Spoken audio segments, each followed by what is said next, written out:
Good evening, Gills fans. Welcome back to the latest episode of Gills in the Blood TV. It is Wednesday night, which of course means that the weekend is coming into sight, and it is match preview showtime. And the big games do not stop. This Saturday, we take on unbeaten Tranmere Rovers as they visit Priestfield. And I'm pleased to say, ahead of the game, I'm joined by Matt from a Trip to the Moon podcast. So, if you want to find out all things Tranmere before, during, and after the game at the weekend, follow him and follow the podcast. I will put the pod's details in the description at the bottom of the video. Firstly, Matt, appreciate your time. Hope you're well, and welcome to the channel. No problem. Thank you very much for having me on. No, really appreciate it. Like I say, I've been trying to, I think I've messaged you guys a couple of times and it's not happened before. So finally managed to pin you down. And it promises to be another good game. Relented at last. You did. I've been playing hard to get. I hope Tranmere have a terrible record at Priestfield, don't they? Absolutely horrendous record at Priestfield. I think it's 2 wins there since 1975. I did witness one of them, so I can proudly say that. But yeah, hopefully it'll be a good game. When Tranmere played this year, haven't been many goals, hasn't been much action in the final third. But you never know. The international break and the return of a few players from injury might spark them into a bit more life going forward. Yeah, I think we're in a similar situation. Obviously, we put 4 past Carlisle first out of the season, but then we've only scored, I think, twice in 4 intervening games since then, but have only conceded the 1 as well. But yeah, I mean, you say there's not been many goals and much entertainment for Tranmere, but it's still been a solid start considering you've played Notts County, Port Vale, Walsall, and Carlisle. I mean, 3 clean sheets, 2 wins, 2 draws, because your last game was postponed due to international call-ups for Wimbledon, I believe. So you must be pleased with the fact that you're unbeaten after 4 games, considering all 4 of them teams, dare I say, have been probably, at least at the start of the season, were sort of fancy to do reasonably well. Yeah, I think it's a start that is probably beyond expectations. Not entirely sure what the general consensus was of how Tranmere would perform this season, given how bad last year was. Okay. Obviously, the start to last year was an absolute car crash, really, and resulted in the manager being sacked in mid-September. So whatever happened this year, it was going to be better than that. It could not be worse unless Tranmere picked up 2 points or fewer from their opening 7 or 8 games. So yeah, they've had a decent start. As you say, 3 clean sheets in that run is really good. They are very hard to beat. They're solid. I think they've strengthened well during the transfer window, and they brought in a few players in key areas who've definitely added more depth to the squad, if nothing else. And they just look a better unit. Nigel Atkins has had a summer under his belt with them, and you can see they're fitter, they're more cohesive, they know what they're doing. And yeah, really positive signs going forward. Yeah, because if you look at, you sort of break down the games, Notts County, I mean, we know they conceded too many last season, but they scored over 80. So to pick up a clean sheet against that attack, I know it's an attack that's shorn of Macaulay Langstaff now, but it's still got the likes of Jody Jones and David McGoldrick and Danny Crowley and all that. They've got plenty of good players in forward areas. So to pick up a clean sheet opening day there was promising. I had Port Vale, I think, in my sort of 1 to 24 as contenders for automatic promotion. I know they've not quite probably started as they'd wish. There were signs of it last weekend, but I thought their recruitment was really good. And then back-to-back wins as well, isn't it? Since then, against, like I say, a Walsall side that have started fairly well themselves. And I know Carlisle probably been, dare I say it, the disappointment of them 4 in terms of what their fans would have expected at the start of the season. But you can only beat what's in front of you at the end of the day, can't you? And like you say, after the first 3 games, you only scored 1. So to then get 2 in the same 90 minutes is a step in the right direction. Interesting what you said, because I did write down as a question, what was the aim at the start of the season under Nigel Atkins? And you've already answered that. You said you wasn't really sure. I know it's only 4 games, but has expectation or at least hope grown after that quartet of performances and results so far, or is the fan base still trying to just remain as level-headed as possible and not really sort of get too high or too low?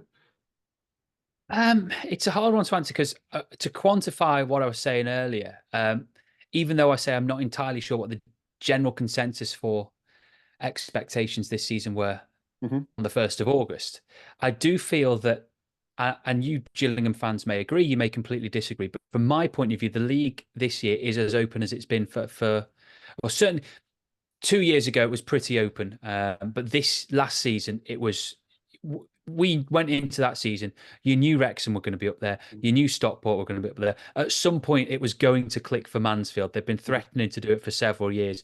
So it looked like a league where at least two of the top three or four were probably sewn up before a ball was kicked. Whereas this year, I know you've said it could be Port Vale, it could be Walsall, it could be it could be Notts County. Equally, it could be Gillingham. It could be Tranmere. It's that open. I don't know. Like, there's no one I look at apart from maybe MK Dons and go, they are a really good squad and they should probably be up in that top three, top seven come the end of the season. So, although I don't know what the expectations were generally, I do look at that top seven as not as a minimum, but as a something that is an open door, and it could well be broken into if they can find the consistency that they couldn't find last year. Obviously, they had a really good run over Christmas. Tranmere, they won 4 in a row there.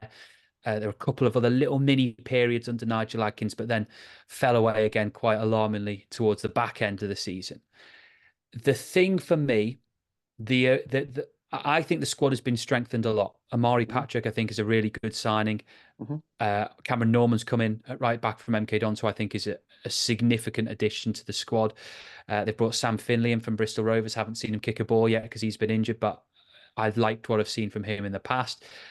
Zach Bradshaw from Lincoln, who's come in on loan, looks a good player. So I think they've really strengthened the squad. The players that left are players who generally weren't getting any minutes. They would, and you can see by where they've gone that they weren't up to League Two standard. They've gone to National League or below clubs. The one area for me is the right wing. And we all know who was on the right wing last year. It was Rob Apter. You're just reading what I've written down. I don't have to do anything. I'm just going to sit and listen, mate, because I've literally all these questions and you're answering them for me, which is brilliant.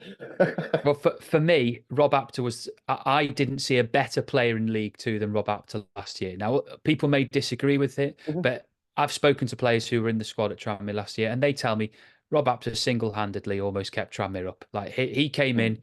He scored goals. He won the matches. They were never, ever going to be able to replace him on a right wing. He was obviously on loan from Blackpool. You know, there are a few Tranmere fans saying, oh, it'd be great if we could get him back. Well, yeah, it would. But I would be really disappointed in Rob Apter, the person, if he came back down to League Two, because he's proven he can do it at this level. Like, he needs to go on and do it at a better level. And he's now, I think, going to get that chance at Blackpool now that they've sacked Neil Critchley, because Neil Critchley didn't really want to play him. So they were never going to be able to replace Rob Apter. And the key for me was always going to be, what do they do in that right wing area without him? We've seen Amari Patrick play there, and I like what I've seen from Patrick. He's a good, strong, quick player, and I think that kind of ability to bulldoze through players is something that Tranmere have missed. They might try Kieran Morris there when he's back. They might try Josh Hawkes there when he's back. But that right wing area is the key one for me, because everywhere else, they've strengthened with Cameron Norman coming in at right back. The two centre midfielders have largely been the same as last year. The two centre halves have largely been the same. So is the left back. Generally speaking, the centre forward line has changed a little bit due to injury, but it's that right wing area. And if they can keep getting a few goals and a bit of productivity from there, then great.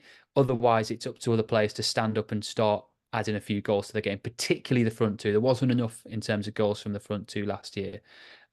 I mean, there wasn't a settled front two, to be fair. So it's not like anyone is standing there and holding their hand up and going, it has to be me playing every week. But that is the only issue for me that makes me look at that squad and go, I don't know if it's quite top 10. But if they had, and they didn't sign obviously anyone in the window, but if they had brought in someone of that ilk, or even slightly worse, I'd be going, yeah, there's a good chance of top 7 here. And that's the thing, like you say, to go back to your point, Matt, about the league, I think there's probably 2/3 of the league think they can get in the top 7 at worst. And that's the, like you say, that's the nature of the division this season, because you've taken out them heavyweights, like you say, your Wrexhams and your Stockports and your Mansfields.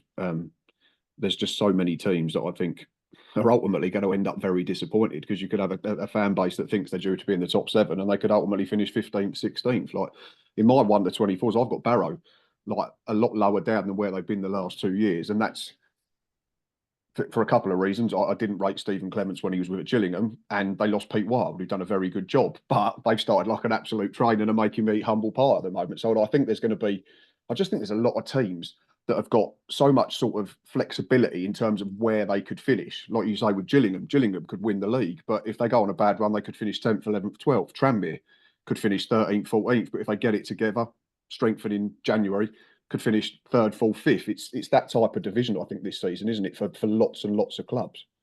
Yeah, 100%. And that's why I think a lot of clubs have probably spent some of the money that they have that maybe they wouldn't have invested in previous years. Obviously, we know Port Vale have spent a lot this year, and Darren Moore's on about a 5-year contract there, isn't he? Carlisle have sacked Paul Simpson. We know they've got money there. They're probably still a little bit sad that Everton didn't sell Jarrett Branthwaite in the summer because they'd have got a massive sell on from that. But that they've got money there. MK Dons have always got money. So there've been some quite impressive and big transfers in League Two, and I think that's part of the reason is clubs are looking at it and going, there's a chance here. There wasn't really as much of an open door last year, but this year, who knows who it could be. I mean, it was the same when Tranmere went up in 2018-19. I mean, I remember looking at it then, and we had James Nord at the time, who you remember scored 30-odd goals that season. And there was talk of perhaps selling him in the January, and he eventually left for a free and went for Ipswich at the end of the season. No grudges over that. I mean, he fired us to 2 promotions, so there's no problem with that. But of course. I remember people saying, sell him in January, cash in. And I'm thinking, no, there's no way. Because if they sold him in January, there's no way they'd have gotten up. And if you remember, that's the year that Bury folded. And it's the year that Bolton were an absolute basket case in terms of their finances. So you knew if you went up, there were probably only 2 relegation places that you were playing for, because the league started with 23, and Bolton was always going to be one of them. That was the season that then got cut short, wasn't it? Yeah. Yeah. Well, of course, we were the team which who we don't talk unfortunately about, so Tranmere fans, were shafted by. But I remember that feeling in 2019 and thinking we've got to give it a good go this year, because it's a real chance to get up there and cement yourself. Obviously, never happened, but I kind of feel the same about this year. Obviously, there aren't basket case clubs who are financially going to make it a little bit easier for you, but there is that opportunity there, and hopefully we can be the ones to exploit it. I totally agree. Like you say, it felt like he was playing for sort of 3rd to 7th last season, whereas this year it feels like you're trying to win the league. But obviously we're only 4 or 5 games in, and there's a lot of time and a lot of football to be played before then. I want to talk about a couple of players that you've already nicely mentioned, and so that brings me into that quite nicely. Omari Patrick, who I've always liked and been intrigued by as a player. He's got all the attributes you want in a modern day forward player. He's big, he's strong, he's athletic, he's quick enough. He knows where the goal is if he gets games, and he's confident. But I just feel at his last 2 clubs, perhaps in Sutton and Carlisle, they've not really known where to play him. Has he been a centre forward? Has he been a wide forward? Has he been an orthodox wide midfielder? Played in different systems, probably hasn't settled. It seems that from what you said, and you can elaborate a bit more if you can, that you've given him a role. So you're going to say, right, he's going to play here. He knows what he's doing. You're being rewarded with performances and numbers as well at the moment, Matt. He's got 2 goals and 1 assist in the league. I think it is 4 goals. He's got all 3 goals. Oh, sorry. Yeah, he's got all 3 goals in the league, Omari Patrick. Was it all in the league? I had it as 4 in all competitions. I thought maybe I read that wrong. He's scored every league goal Tranmere have scored this season, so he's already proved an invaluable asset. But to go to your point, I remember him coming to Tranmere with Carlisle it was about March 2022, and it was a year Tranmere were pushing hard for the playoffs under Mickey Mellon, and Tranmere finished the home match with 9 players, and Carlisle scored a 97th minute equaliser. And it was basically that game that killed the playoff chances in the end. If you look at the points tally at the end of the season, that was the one that really destroyed them.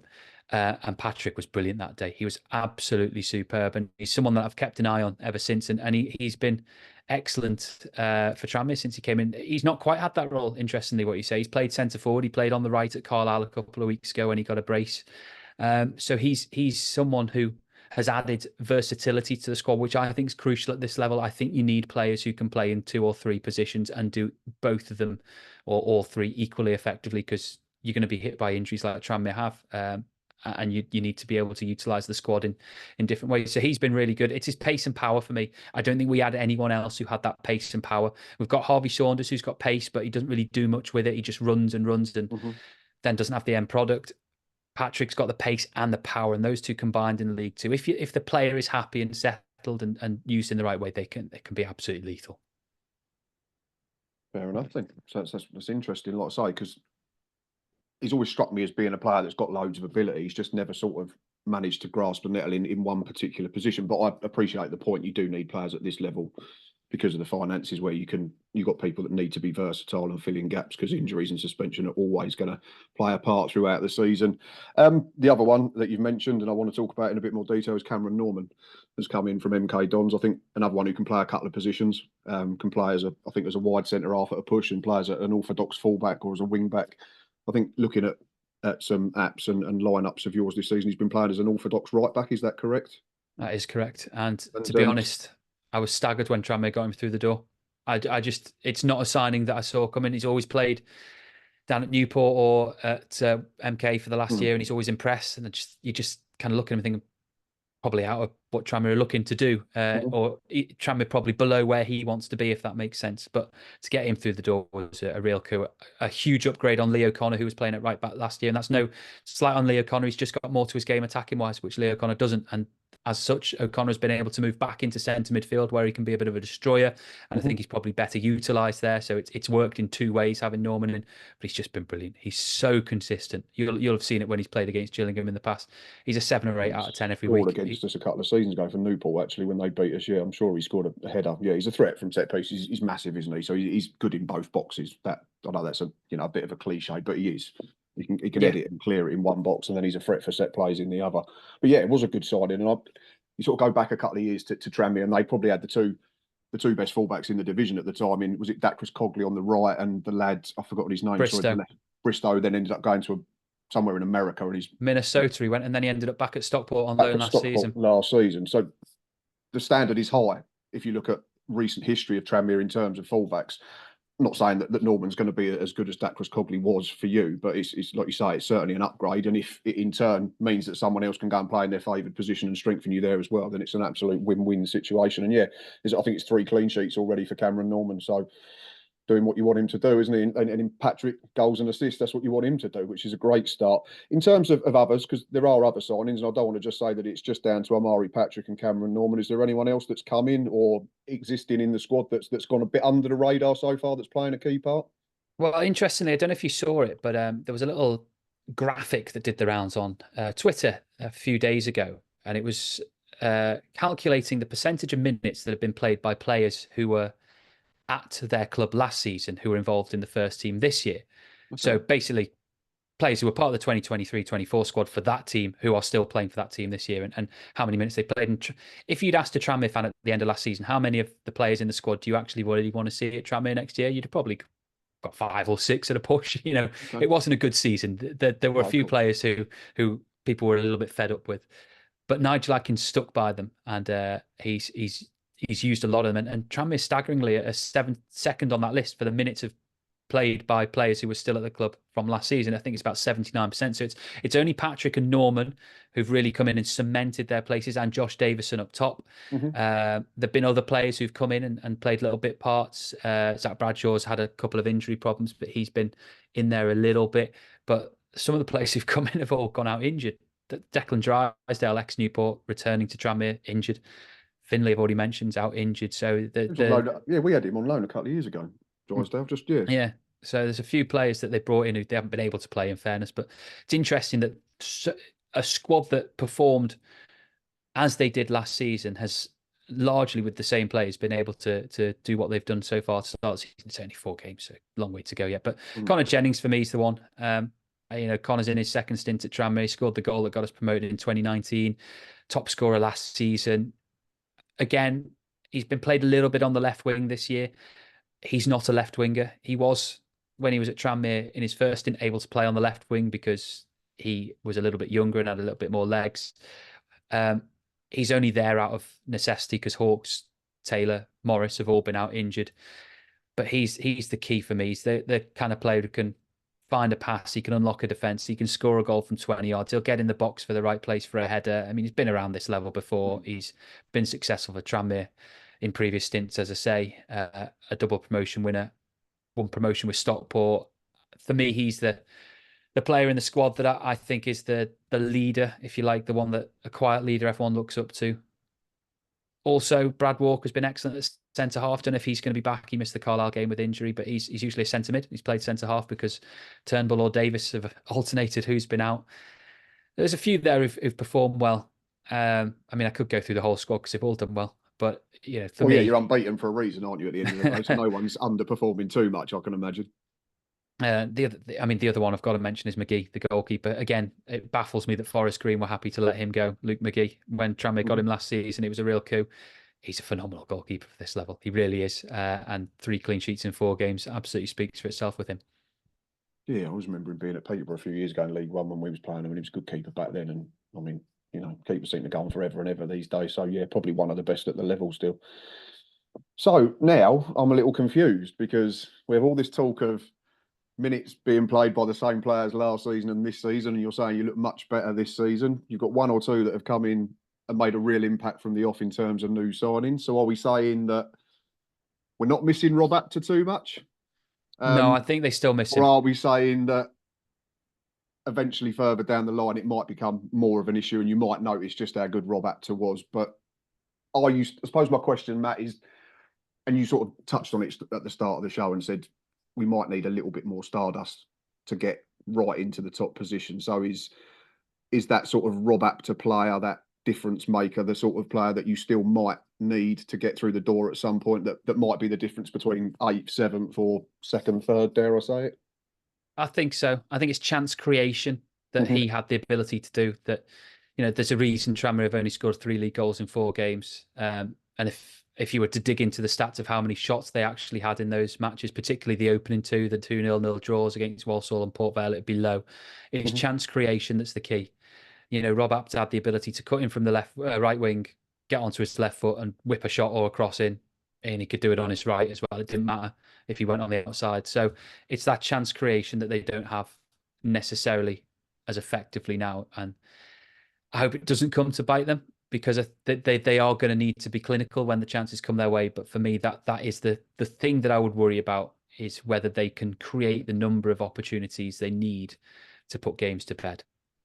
It's interesting. Sounds familiar to us at this stage last season, because obviously we're sat here now and we've got 10 points from 12, from 15, sorry. And I'm saying it's probably a better start than last season where we won 12 points from the first 12 and they were all 1-0. But we knew it was never going to be sustainable.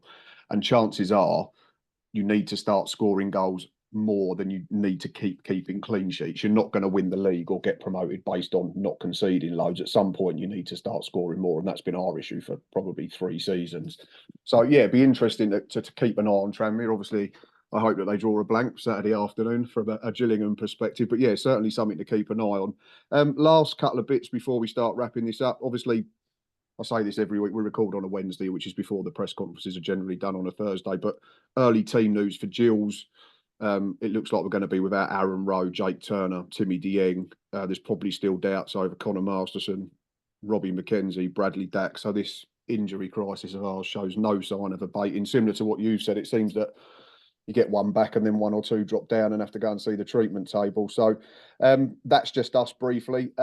In terms of Tranmere Rovers, is there going to be much change in terms of your last game? Bearing in mind that you've had a 2-week gap between league games, where we've had to obviously play last Saturday because ours wasn't called off. So will you have more people to call on potentially? I hope so. I don't know, because we haven't heard from the manager since the Carlisle game, pretty much. So it's hard to say who's going to. I mean, for those who don't know, we've had a horrendous injury crisis already this season. Like, there've been times already when Tranmere haven't been able to fill their bench, which is concerning. There's Seydou Khan, who's come in since deadline day, who's yet to play, obviously from Swindon, so he bolsters the midfield. It'll be interesting to see if he's involved. Morris has been on the bench the last couple of weeks, but hasn't played, so imagine he's being nursed back. And Regan Hendry was on the bench at Carlisle but didn't play, so again, he's probably just being nursed back. So I suspect those 3 will all be around that squad. Don't know on Drysdale. Taylor's out. Hawks is out. Norris, can't imagine he'll be around. So there's still a few big names missing, but I think Khan adds a little bit of weight to that midfield, which I'm interested to see. Yeah, we've hopefully got a couple back. Last week we was missing Maxima, suspended as well, our captain. We got him back. We'll have Ewan Williams, who's been back from a suspension and then was away with Northern Ireland under 21s. There's a couple of question marks over a couple. So fingers crossed. We've got sort of Ethan Coleman, Josh Andrews, Elliot Nevitt have come back and played minutes in the last couple of weeks. But yeah, it seems similar to yourselves. I mean, I think I worked it out over the first 5 league games. We had 35 players unavailable, which is it's part of the game. And our manager said that, and I totally get that. But we're sort of sitting here, I think I am certainly from a Gillingham perspective, and hoping that we're just getting them all out of the way in the first month, and then we might get a clear run for the rest of the season. But at the same time, I know it never works that way. Since 2000, Gillingham have only lost 2 of 8 at Priestfield, winning 4. I think you said that if it goes back further, you've only won 2 since about 1977. I didn't delve back that far. 1975, yeah. 1975. I can recall the wins. I was at one of them, 2-0. 18th of August 2007, I think. Steve Davis and Chris Greenacre scored the goals. I remember that one. And then a few years later, I wasn't at this one, but I remember listening to it on the radio. Ian Thomas Moore scored on a Tuesday night. We won 1-0 under Les Parry. The last time I came to Priestfield was Good Friday 2014, when we were hurtling towards relegation from League One, put in an insipid display and lost 2-0. So it can't be any worse than that. I think I was at that game. Yeah, I was there. That was a young Bradley Dack, I think, scored the second. I think that was the game when, yeah. I think your keeper was up for a corner at some point at the end as well. Yeah, it was a bit carnage at the end. But yeah, I remember Bradley Dack coming on and scoring a really good goal at the end. We're also unbeaten at home since Boxing Day. So I do apologise, Gills fans, if we get beat, because I'm just jinxing it. Yeah, we've won 5 and drawn 8 of our last 13 at Priestfield, scored 18, conceded 9 and kept 6 clean sheets. And that includes winning back-to-back home games so far this season. And off the back of that stat, Matt, final question before I let you go and enjoy your evening. Score prediction, please. You've only conceded 1. Tranmere have only conceded 1. It's going to be 0-0. It's got 0-0 written all over it. Yeah, I don't see it being high scoring. But like you said, you might have a few back. We might have a few back. So then we might just jinx it. So I'm not going to say... I'm going to back us to win, because our home form is good, and your record here is generally not. So I'm going to back us to win by the odd goal. But yes, if I was a betting man, I'd be going under 2.5 goals, 100%. Matt, it's been a real pleasure. Really appreciate your time. Really do. No appreciate problem you at all. coming on and telling us all we need to know ahead of the big game on Saturday at 3 o'clock. Any idea on ticket sales for Tranmere, or in terms of numbers coming down? Got a fairly good support base in the south. That always surprises me. So I wouldn't be surprised if there's 400 or 500 there. You know, there's a big contingent in London, I know. So hopefully there'll be a few there. I think there's a bit of buzzer at the moment, and the fact that there wasn't a game last week probably helps. Possibly doesn't help that the next away game next week is against Colchester, so you've got 2 very long away trips in a row. So that might take a few off the list, but let's hope there's about 400 or 500 there. It should make for a good atmosphere. So I think our 2 home attendances so far have been 7.5 and then 7. So anywhere around that would make for a good afternoon. Like I always say, Gills fans and Tranmere fans, if you are watching this point, then thank you very much. I do appreciate the support as always. Please remember to keep hitting the like button and clicking that subscribe button. It is free to do so, as I keep trying to get towards 4,000 subscribers by the end of the season. Again, thanks to Matt for his time. Like I say, the details for the A Trip to the Moon podcast are in the description at the bottom of the video, so go and give them a follow. We will be back at the Men's Priestfield on Saturday, myself, Ava and all the gang for Matchday Live, and then Sunday evening we return for Matchday Review, fingers crossed, talking about a good performance and a positive result for the Gills. But until then, enjoy the rest of your week and up the Gills.